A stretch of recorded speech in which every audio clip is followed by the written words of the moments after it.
The story radio চ্যানেলে আপনাদের সবাইকে স্বাগত। এখানে আমরা নানা ধরনের গল্প প্রচার করে থাকি। আজকের গল্প অরিত্রী এবং স্বাগতর কলমে শান্তিপুরের রাজবাড়ি। বাস্তবের সঙ্গে এই গল্পটির কোনো মিল নেই। গল্পটি পুরোটাই আমাদের কাল্পনিক। গল্প পাঠে অরিত্রী এবং স্বাগত। গল্পে দিগন্তের চরিত্রে আমি শুভঙ্কর, সুব্রতর চরিত্রে শিবম, অদিতির চরিত্রে উষসী এবং সাগরের চরিত্রে বিভাস। শুনতে থাকুন শান্তিপুরের রাজবাড়ি।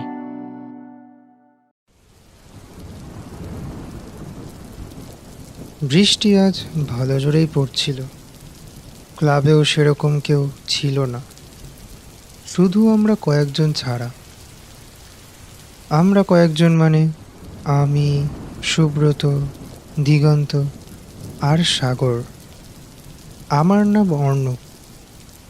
অনেক দিন কোথাও ঘোরা হচ্ছে না, তাই ঘোরার প্ল্যানিং করতেই সবাই বসেছি। হঠাৎ দিগন্ত বলল, আচ্ছা, তোরা সবাই শোন। বলছিলাম যে একটা ভূতের জায়গা এক্সপ্লোর করতে চাস তোরা? আমরা সবাই একসাথে বলে উঠলাম, আচ্ছা কোন জায়গা ভাই? শুধু দেখলাম সাগর কোনো উত্তর দিল না। সাগর এমনিতেই একটু ভীতু প্রকৃতি। দিগন্ত বলল, ওই শান্তিপুরে একটা অতি প্রাচীন রাজবাড়ি আছে। শোনা গেছে ওখানে নাকি স্থানীয় লোকরা অনেক ভৌতিক ব্যাপার ট্যাপার লক্ষ্য করেছে আর কি। তাহলে তো ভাই ভালো ইন্টারেস্টিং ব্যাপার দেখছি। চল, কালকেই চল। কাল দুপুরের দিকে ট্রেন ধরে রাজবাড়িতে রাত কাটিয়ে পরের দিন সকালে চলে আসব, এরকমই প্ল্যান করতে হবে। অতএব সবাই সেটাতেই রাজি হলো, কিন্তু সাগর রাজি হতে চাইল না। ক্লাব থেকে বাড়ি ফেরার পথে হঠাৎ অদিতির সাথে দেখা। ও আমাদেরই গ্রুপের বন্ধু। ওকে আমাদের প্ল্যানের কথা বলাতে নিজেই রাজি হয়ে গেল। পরের দিন দুপুরে শিয়ালদা স্টেশনে সব বন্ধুরা মিট করলাম। হঠাৎ দেখি সাগর দাঁড়িয়ে। আমরা তো সবাই অবাক। সুব্রত একটু ঠাট্টার সুরেই বলল, কি রে, ভয় কেটে গেল নাকি এক রাত্রির মধ্যে? আরে সেটা না, তোরা সবাই যাচ্ছিস, তোদেরকে ছাড়া আজকের দিনটা বোর হতাম, তাই আমিও চলে আসলাম।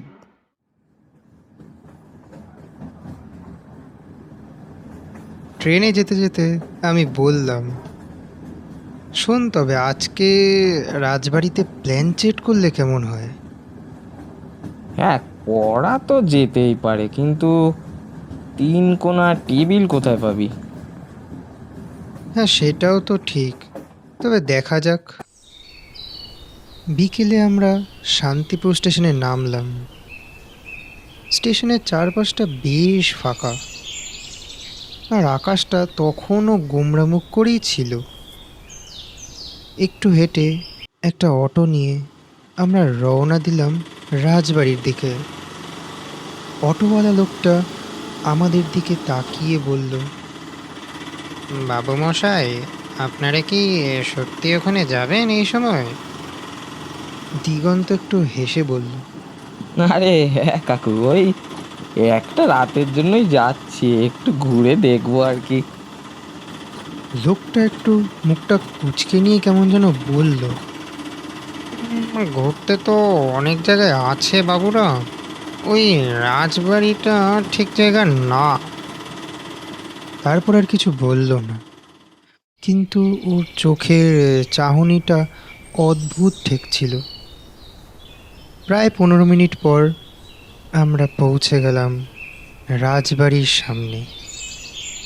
লোহার বিশাল ফটকটা আধা খোলা, আর ভেতরে দেখা যাচ্ছে একটা পুরনো প্রায় ধ্বংসস্তূপের মতোই প্রাসাদ। বাড়িটার মাথা উঁচু, জানালাগুলো সব খোলা, আর কিছু জায়গায় কাঁচ ভাঙা। চারপাশে ঘাস জঙ্গল, কোথাও কোথাও কাকড় বিছানো। সাগর আস্তে বলল, এটা কি সত্যিই নিরাপদ? আরে ভয় পাস না রে, কেউ যদি না থাকে তাহলে ভূতও কিছু করবে না। বাড়ির ভেতরে ঢুকে প্রথমে আমরা একটা বড় হল ঘরে এলাম। অন্ধকার দেওয়ালে স্যাঁতস্যাঁতে গন্ধ। কোথাও একটা পুরনো ঘড়ির কাঁটা এখনও টিকটিক করে চলছে। সবার মধ্যে একটা চাপা উত্তেজনা কাজ করছে। হঠাৎ অদিতি বলল, এই ঘরটায় একটা তিনকোনা টেবিলের মতো কিছু দেখছি। দেখি সত্যি একটা পুরনো কাঠের টেবিল, যার তিন কোণা ভাঙা হলেও রূপটা এখনও আছে। ধুলো ঝেড়ে টর্চ ফেলে দেখি একেবারে প্ল্যান চেট করার মতোই জায়গা। ব্যাস, আজ রাতটা স্মরণীয় হবে তাহলে। রাত 11টার দিকে আমরা খাবার খেয়ে টেবিলের চারপাশে গোল করে বসে পড়লাম। ঠিক সেই সময় হঠাৎ দিগন্ত বলে উঠল, এই, তোরা কি দোতলায় কারোর পায়ের আওয়াজ শুনতে পাচ্ছিস? মনে হচ্ছে কেউ যেন হাঁটছে। আরে, এরকম রাজবাড়িতে একটু আধটু মনে হয় ওরকম। বেশিই ভাবছিস।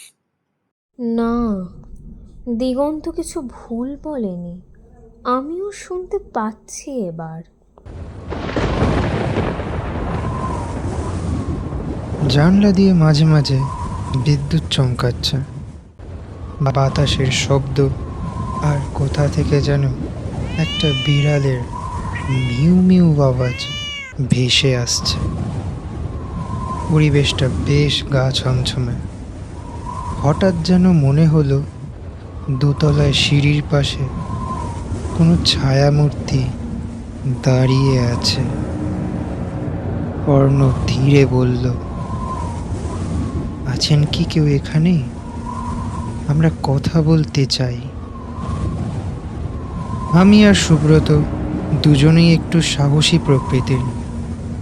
ভূতে আমাদের তেমন বিশ্বাস নেই, তাই দুজন মিলে সিঁড়ির ওপর উঠে দোতলায় চেক করতে গিয়ে দেখি কেউ নেই সেখানে। কিন্তু আমার ষষ্ঠ ইন্দ্রিয় বলছে দোতলায় আমাদের ছাড়াও আরও কেউ আছে। ঠিক সেই সময় সুব্রতর মুখ দেখলাম ফ্যাকাশে হয়ে গেছে। সে ভয়ার্ত কণ্ঠে বলল, অর্ণব, দক্ষিণ টাওয়ারের থেকে একটা নুপুরের শব্দ শুনতে পাচ্ছিস? এবার আমিও শুনতে পেলাম শব্দটা। ভয়ে আমার সারা শরীর কাঠ হয়ে গেল। ঠিক সেই সময় ঘড়ির কাঁটায় ঢং ঢং করে 12টা বাজলো। অর্ণব, চল, আমরা নিচেই চলে যাই। এখানে আর বেশিক্ষণ থাকা ঠিক হবে না মনে হচ্ছে। যে সুব্রত এতটা সাহসী, ভূতে বিশ্বাসই করতো না, আজ সেও ভয় পাচ্ছে। আস্তে আস্তে আমরা নিচে চলে আসলাম। মোমবাতি জ্বলছে, মাঝখানে একটা গ্লাস রেখে শুরু করলাম আমাদের প্ল্যানচেট। প্রথমে কিছুই হচ্ছিল না। হঠাৎ গ্লাসটা একচুল নড়ে উঠল। অদিতির মুখ ফ্যাকাশে, সাগর তো প্রায় কাঁপছে। আমি হাতটা শক্ত করে ধরে বললাম, কে আপনি? নাম বলুন। ক্লাসটা ধীরে ধীরে এক এক করে অক্ষর ছুঁয়ে যাচ্ছে। আর A J E N T R A. সবাই থমকে গেল।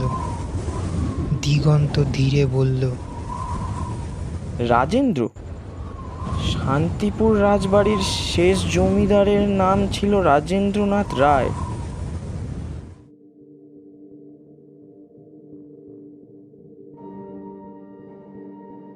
প্রায় 150 বছর আগে শান্তিপুরের এই রাজবাড়িটি ছিল জমজমাট ঐশ্বর্যের প্রতীক। রাজেন্দ্রনাথ রায় ছিলেন রাজবাড়ির শেষ জমিদার। অত্যন্ত কৌশলী, রাশভারী এবং গোঁড়া প্রকৃতির মানুষ। তার রাজত্বে কেউ না বলার সাহস পেত না। দরিদ্র কৃষকদের উপর কঠোর খাজনা, শাস্তি আর জমির দখল নেওয়ার জন্য তার কুখ্যাতি চারিদিকে ছড়িয়ে পড়ে। তবে তার জীবনের সবচেয়ে অন্ধকার অধ্যায় ছিল একটি তরুণীর সঙ্গে জড়িয়ে থাকা এক নিষিদ্ধ সম্পর্ক। তার নাম ছিল কিরণবালা, এক সাধারণ গৃহস্থ পরিবারের মেয়ে, যার গলায় ছিল অসাধারণ সুর। রাজেন্দ্রনাথ রায় প্রথম শুনেই তাকে প্রাসাদে ডেকে পাঠান এবং রাজবাড়িতে গান শেখানোর নামে বন্দি করে রাখেন। কিরণবালার ওপর মানসিক অত্যাচার চলতে থাকে দিনের পর দিন। এক রাতে এক ভয়ঙ্কর ঝড়ের মধ্যে কিরণবালা রাজবাড়ির দক্ষিণ টাওয়ার থেকে লাফিয়ে আত্মহত্যা করেন। লোককথা অনুযায়ী তার আত্মা রাজবাড়ি ছেড়ে যায়নি। এরপর থেকেই রাজবাড়িতে শুরু হয় অদ্ভুত সব ঘটনা। মাঝরাতে হারমোনিয়ামের সুর ভেসে আসে, দক্ষিণ টাওয়ারের আলো জ্বলে আবার নিভে যায় এবং সবচেয়ে রহস্যজনক, রাজেন্দ্রনাথের মৃত্যু। একদিন সকালে রাজেন্দ্রনাথ রায়কে পাওয়া যায় সেই একই টাওয়ারে, যেটা ছিল কিরণবালার আত্মহত্যার স্থান। নিথর মৃতদেহ, তার চোখ দুটো যেন ছিল বিস্ফারিত, যেন কিছু ভয়ঙ্কর দৃশ্য দেখে গিয়েছিলেন মৃত্যুর আগে। এরপর থেকে রাজবাড়ি ধীরে ধীরে পরিত্যক্ত হয়ে পড়ে। গ্রামের মানুষেরা রাতে ওদিকে ভয়ে যেতে সাহস করে না। কয়েকজন স্থানীয়রা বলেছে তারা দক্ষিণ টাওয়ারে জানলায় এক নারী মূর্তি দেখে চেঁচিয়ে উঠেছে। কারো কাছে আবার রাজেন্দ্রনাথের গলা শুনেছে বলে দাবি। পরের দিন সকালে রাজবাড়ি থেকে বেরিয়ে আসার সময় যেন মনে হচ্ছিল পেছনে কিছু রেখে যাচ্ছি। শুধু স্মৃতি নয়, এক অদৃশ্য ছায়া যেটা আমাদের মধ্যে ঢুকে পড়েছে। সকালে রাজবাড়ির পেছনের আমবাগানে দাঁড়িয়ে সূর্য ওঠা দেখতে দেখতে মনে হচ্ছিল যেন রাতের ঘন অন্ধকারের চাদর একটু একটু করে সরছে। পাখিরা ডাকছে, বাতাসে একটা ভেজা পাতার গন্ধ, কিন্তু আমাদের মন থেকে রাতের সেই ঘটনার গন্ধ এখনো যাচ্ছে না। ঘুমে চোখ লাল, শরীর ভারী, মনটা যেন কুয়াশার মতো ছেয়ে আছে। যেন কিছু একটা আমাদের ভেতরে বসে গিয়েছে। কারোরই মুখে কোনো কথা নেই, শুধু এক একটা দৃষ্টি অন্যরকম। অদিতি চুপচাপ একটা গাছের গুঁড়িতে বসেছিল। তার গাল দুটো জ্বরে জ্বলে উঠছে, চোখে জল, ঠোঁট কাঁপছে। আমি পাশে গিয়ে জিজ্ঞেস করলাম, কিরে, ভালো লাগছে না? সে চোখ তুলে তাকালো না, শুধু বলল, ও ঘরটার ভিতর কেউ ছিল অর্ণব, কেউ ছিল। আমি এখনো শুনতে পাচ্ছি। সাগর, যে সাধারণত একটু ভীতু প্রকৃতি কিন্তু মজার ছেলেই ছিল, আজ সে হাসতে একেবারেই ভুলে গেছে। তারও চোখের পাতা ভারী, কাঁধটা যেন ঝুঁকে আছে। সে যেন তার ভেতরের ভয়টা কোনোভাবেই আর আড়াল করতে পারছে না। স্টেশনে ফেরার পথে হাঁটতে হাঁটতে সুব্রত আমাকে বলল, তুই অনুভব করেছিলি তো অর্ণব, দোতলায় ওই মেয়েটির উপস্থিতি? আমি মাথাটা নিচু করেই রইলাম, উত্তর কিছু দিলাম না। আমার মনে শুধু একটাই দৃশ্য ঘুরছিল, সেই দক্ষিণ টাওয়ারের জানলায় সাদা রঙের একটা আবছা অবয়ব, চুল ছড়ানো, চোখের বদলে যেন শূন্যতা, আর সেই করুণ সুর হারমোনিয়ামের। না না, ওই আমারই ভুল। আমি তোদেরকে এখানে ঘুরতে আসার কথা বলেছিলাম। ওই তোরা যখন কাল দোতলায় গিয়েছিলিস তখন নিচেও মানে আমরা যেখানে ছিলাম সেখানেও কিছু অদ্ভুত ঘটনা ঘটছিল। ওই ঠিক তখনই একটা ছায়া যেন সরে গেল হঠাৎ। একটা বিকট গন্ধ তখন আমাদের নাকে এসে পৌঁছায়। সুব্রত, যে সবসময় বলতো আরে ভূত ফুত কিছু নেই, সেও আজ স্তব্ধ। ট্রেনের কামরায় বসে সে শুধু বাইরের দিকেই তাকিয়ে রইল। মাঝে মাঝে তার ঠোঁট নড়ছিল, যেন নিজের সাথেই কিছু কথা বলছে। আর আমার মনে হচ্ছিল একটা অদ্ভুত আত্মা আমাদের সাথে ট্রেনের কামরাতেই ফিরে আসছে। হয়তো সে এসেছে আমাদের কিছু বলতে, কিছু দেখাতে, কিংবা তার অসমাপ্ত গল্পটা শেষ করতে।